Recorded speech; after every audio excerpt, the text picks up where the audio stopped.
jin qarin dia adalah setan yang resmi. Ketika seorang baru lahir, sudah ada satu setan yang dari bangsa jin ya, yang sudah dicantolkan untuk kita. Sampai mati dia ditugaskan mendampingi kita. Ya, setan. Ya, jin qarin itu adalah setan. Seluruh jin qarin adalah setan. Bukan jin biasa itu. Baik.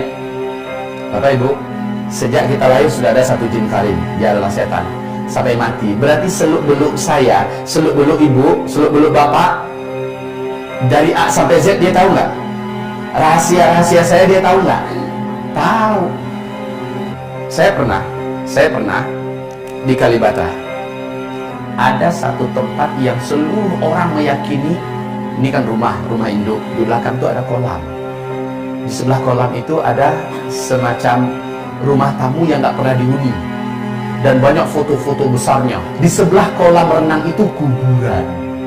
Dan seluruh pembantu di rumah itu mengatakan siapapun yang pergi ke rumah itu pasti kena ganggu, ya. Nah, saya ketika baru pulang, karena udah mengetahui tentang seluk-beluk alam jin dengan izin Allah, ya. Kemudian saya disuruh nginep di rumah itu.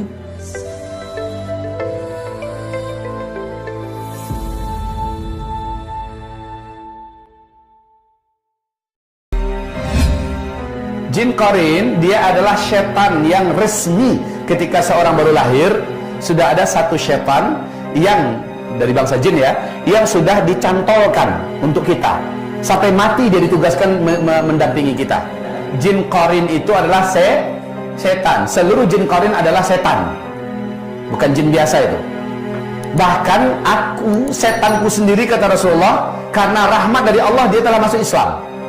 Akhirnya dia yang mengajak aku kepada yang baik. Hanya jin qarin Nabi sendiri yang berhasil dimasuk Islamkan. Bisa nggak mereka dimasuk Islamkan?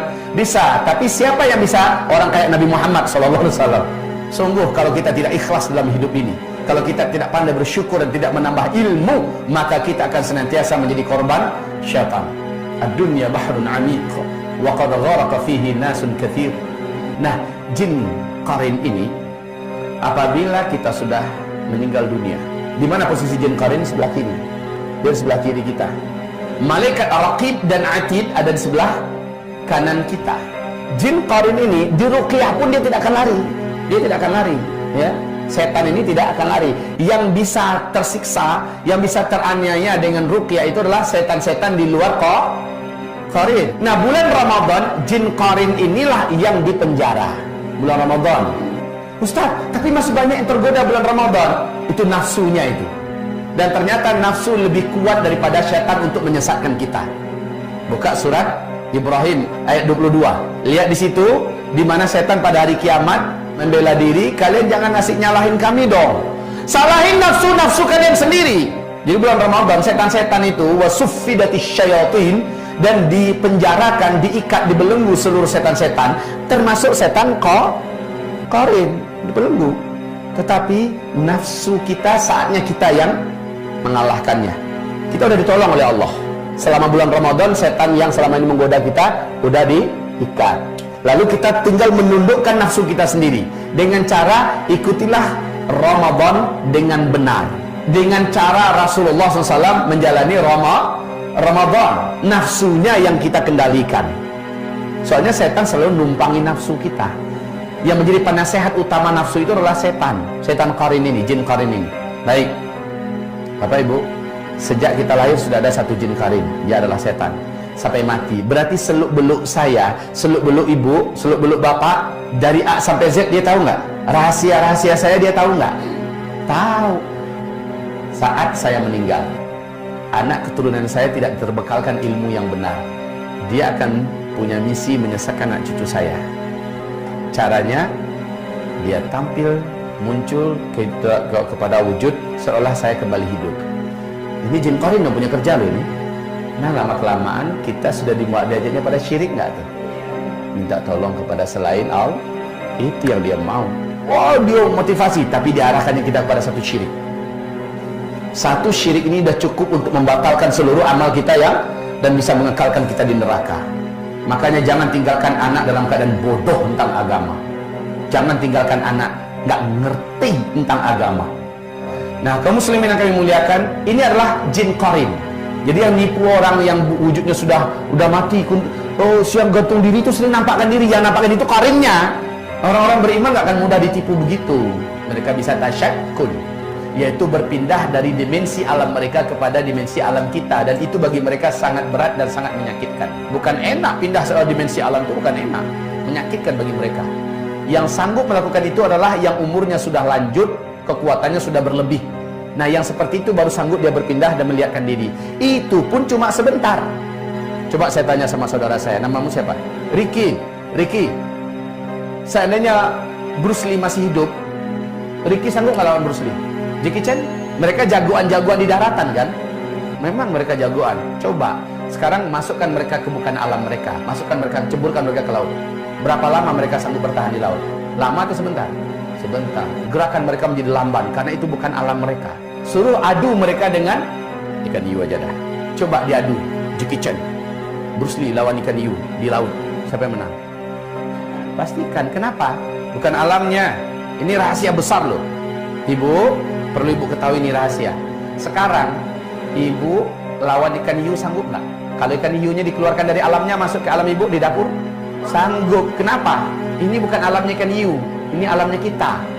Kita jagoannya di sini. Maka perlu diketahui hakikat ini. Ketika jin mencoba menerobos keluar dari alamnya, masuk ke alam kita, berarti dia menyiksa dirinya sendiri.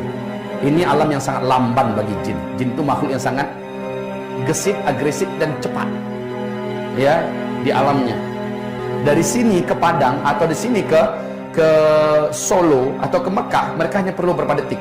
Mereka memiliki kecepatan yang dahsyat. Tapi ketika mereka masuk ke alam kita, mereka terhukum dengan seluruh hukum alam kita. Mereka bisa ditangkap, mereka bisa dilukai, mereka bisa disakiti. Perlu diingat ini semua ya. Jadi jangan pernah takut kalau mereka nampakkan diri. Makanya kalau jin setan itu paling-paling nampakkan diri per detik, ya. Nampak sebentar situ. Pas kita lihat udah hilang, udah pindah ke sana. Karena itulah ibaratnya kita nyelam ke dalam air, muncul lagi keluar. Sebentar aja kita sanggup ke dalam, ya. Persis dengan mereka. Mereka gak akan sanggup lama-lama. Nah, yang sanggup lama-lama itu udah level jenderal-jenderalnya. Udah level ifrit. Udah level yang kuat-kuatnya. Tapi yakinlah, sekuat apapun ikan hiu, kalau masuk dia ke bukan alamnya, ketemu dengan orang yang gak takut dengannya, habis tuh ikan. Karena gak ada ilmu.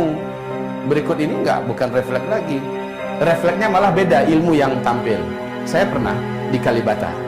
Ada satu tempat yang seluruh orang meyakini, ini kan rumah induk, di belakang itu ada kolam. Di sebelah kolam itu ada semacam rumah tamu yang gak pernah dihuni. Dan banyak foto-foto besarnya. Di sebelah kolam renang itu kuburan. Dan seluruh pembantu di rumah itu mengatakan siapapun yang pergi ke rumah itu pasti kena ganggu. Malam-malam sering nampak macam-macam nampak. Ya. Nah, saya ketika baru pulang, karena udah mengetahui tentang seluk-beluk alam jin dengan izin Allah, ya. Kemudian saya disuruh nginep di rumah itu. Nggak ada masalah. Lebih 1 bulan saya tidur situ, nggak ada masalah. Ketika saya tinggalkan bermasalah langsung lagi. Jadi jin itu tahu, ya, setan itu tahu. Ini kalau didatangi oleh orang yang ada ilmu, orang yang punya tauhid, punya akidah, cari masalah menampakkan diri ke mereka, ganggu mereka. Dan pernah saya ditakut-takuti. Nah, refleksnya bukan jelek, Bu. Ketika nampak bayangan yang agak aneh ya, di sudut mata saya, langsung dengan kalimat spontan keluar, la haula wala quwata illa billah. Saya pastikan apa itu. Jadi bukan menjerit lagi ya, Bu ya. Refleksnya beda sekarang. La haula wala quwata illa billah.